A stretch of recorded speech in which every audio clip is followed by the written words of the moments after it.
Alright, YouTubers, I'm in the car, obviously, and I thought I'd do a ramble. One of those stream of consciousness kind of rambles about RVing and stuff. So, let's just get into it, I guess. I have a couple thoughts on mine.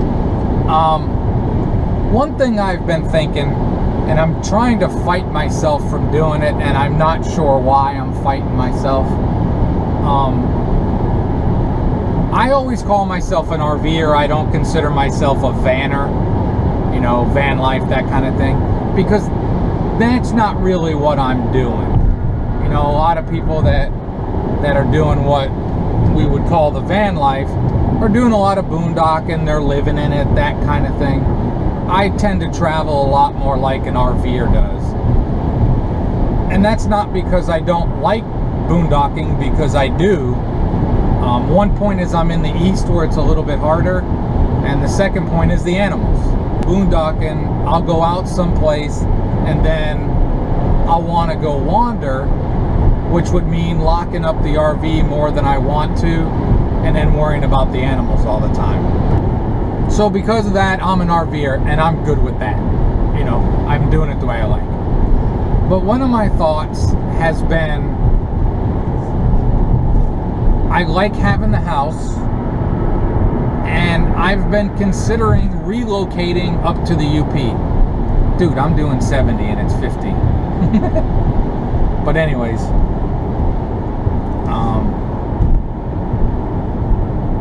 but I've been trying to fight that thing, and then part of me says, why fight it? I like the UP, and if I were to go up there, I would stay maybe one winter just to go, oh yeah, this is cold and too much snow and it's not fun, but I'd like it in the summers, you know, to explore from there.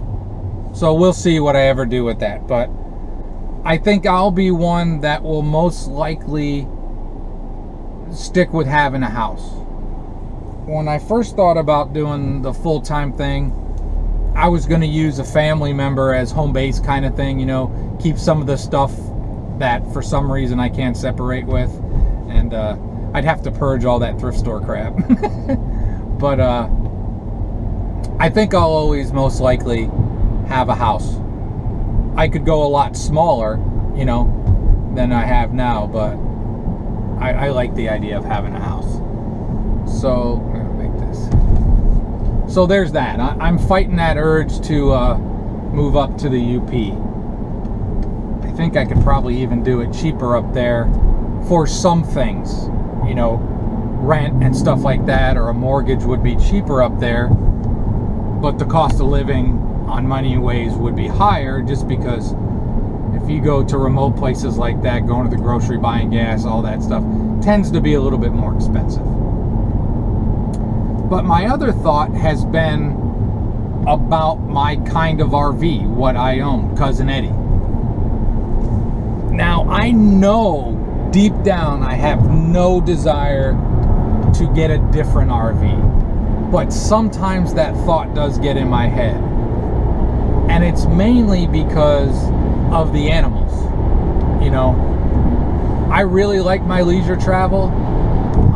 I don't want a road trek, but the newer road trek, what it has, having that generator that charges your battery pack, and having enough batteries that you can actually run your air conditioner off of that for 6 hours, and then you charge it by driving. It's more of a generator, a battery generator under the hood, than just a slow trickle charge. So apparently you can run the AC off the batteries for about 6 hours, and then in a normal 4, 5, 6 hours of driving, that will recharge that battery. And I envy that, because part of my problem again is I don't feel good like going to a city, parking somewhere on the street, and spending the day exploring with the animals in there. So I don't get to do it exactly the way I want to. So at times I get the thought of having a travel trailer, a smaller one, like a casita or something like that, because it would be kind of cool to be able to get the cats somewhere like I like to do and get them set up, and then also have a vehicle to drive, you know, because usually what I end up doing is I get a place, and I get to a place and I explore it on foot, or I explore it on my bicycle, or sometimes if there's other people around, I'll tag along on a ride, you know, go with other people, which is cool and I enjoy doing. But there are times that I think the freedom of being able to say, all right, they're good, and I can go in a truck or something like that. And then there's times I also think it'd be really cool to have a truck camper. On both of these options, I'd lose a little gas mileage, but in the long run, maybe because of the cat situation, it would be a little bit more to my liking. So I don't know. Deep down, I know I don't want to trade Cousin Eddie, and the times that I'm not able to explore the way I want to with the vehicle because of the cats, it's not that often, but it does happen from time to time. I got the thought of a trip on my mind that I'm closing in on. I've been, I half expected to be gone already, but you know, life pops up. But I've done it in the past, and it might happen again, where I get someplace that I want to do a lot of exploring, and I might rent a car again, you know. So that's where I'm at. I tend to bitch about the cats, but it's not real. I think people that watch quite a bit know it's not real. But there are times that I change the way I travel because of it. All right, I gotta think more. Maybe I'll say something useless. So on the topic of truck campers, and I'm just talking off the top of my head again, working myself through a process that I don't plan on doing. So last summer's trip, I met up with a couple different people using truck campers, and the first couple I met with, the guy told me that he never ever sets his truck camper up without being on the truck. He basically never takes it off the truck, because he said the jacks aren't strong enough to hold it all the time, which I didn't know and sounded odd to me. And then I met up with another couple that I hung out with, and they took it off, you know, right away. And I said, oh no, we always do this. The jacks are fine. There's nothing to worry about. So the first guy had me thinking, well, there's no way I'd really do the truck camper. And then the second people made me think, well, you know, that's an option. But with that, with a truck camper, you're going to lose a little bit of mileage, but you're trading in the convenience of still keeping a small vehicle, plus then having a drivable Toad, you know. Or hell, maybe I just get a scooter and end it all. Put a small scooter on the back of Eddie, and I can go wherever I want. Or an electric bike, for when I'm too lazy. But I guess I'm doing this ramble because, you know, these are the thoughts that go through somebody's mind that even already has an RV. So choosing the right RV isn't as easy as it always sounds. If I didn't have the pets, Cousin Eddie would be 100% perfect, exactly what I want. Because I have the pets, I guess he's 95%. And again, I know others out there that don't have the same concerns about leaving their animals in a Class B for a few hours. You know, just running some fans off the batteries. But when I was in Key West, I did that a couple times. And I came back and I could tell I can't do that. I felt guilty. You don't have to stop, do you? You might have to stop. So, maybe that's the trick I'm not getting. I've made a hillbilly cooler, you know, a hillbilly air conditioner, where you basically just take a piece of plywood and cut it to fit the top of your cooler, and then run a 12-volt fan over the top of ice and put like a PVC elbow sticking out and it blows cool air. And that works a little bit, but I don't know.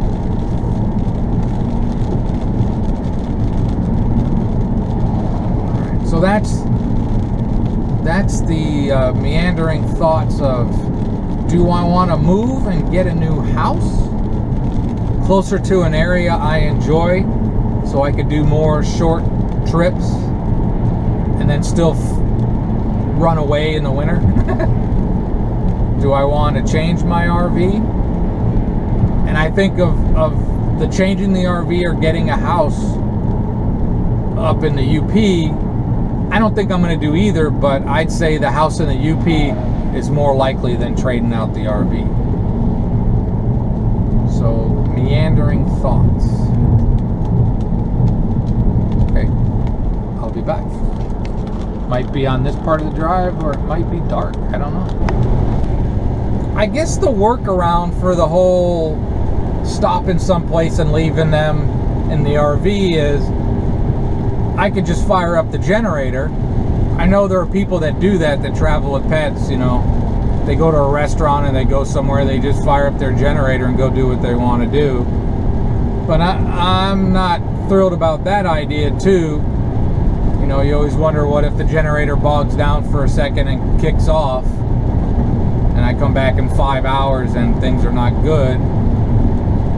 Or, you know, Eddie's small enough that I could keep the engine running and let the air go, just use the dash air. But then that's weird too if somebody comes up on a vehicle running and nobody's there. In today's world, somebody might call the cops. So I think I'll just continue traveling the way I have been because I've been happy with it. And maybe a rainy day that's cool is a day I park them somewhere and hook up all the fans I can off the batteries and try to be quick.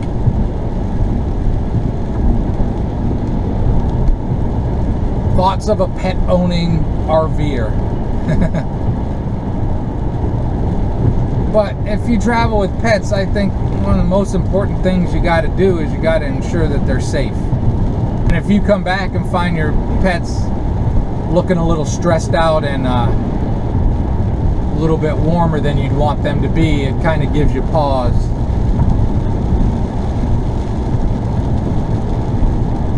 So those are my rambling thoughts about where I might live and how I might travel. And my biggest idea is probably not a whole lot of change because my current living situation is working out really well. Financially, locally, you know, I like the area I live. Not on a what beautiful nature level, but on convenience and the things around me that I utilize. I like that, and the people, you know. And the RV, as I said, other than the occasional time I wish I could leave the cats in it, I couldn't be happier.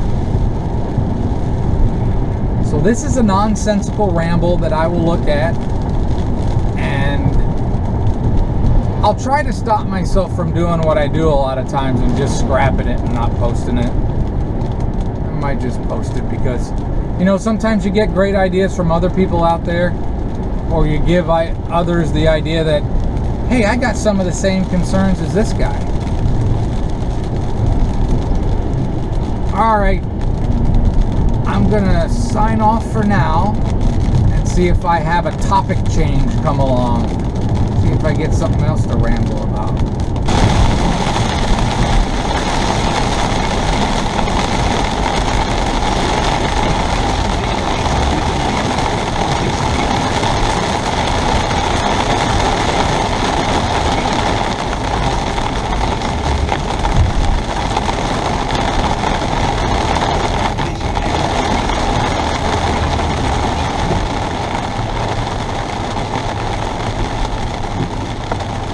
Wherever I go, I bring the rain.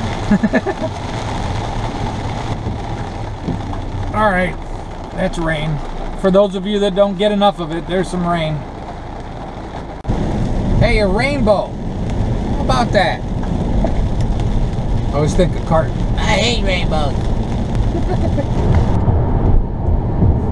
Well, that's enough of that whole ramble and stuff. I think I beat the whole what kind of RV and where to live thing to death. But it's late. It's dark out. You can tell that by the headlights and the bright lights. But yeah, hope there was something of use in there. And more importantly, I hope you have a great and wonderful day.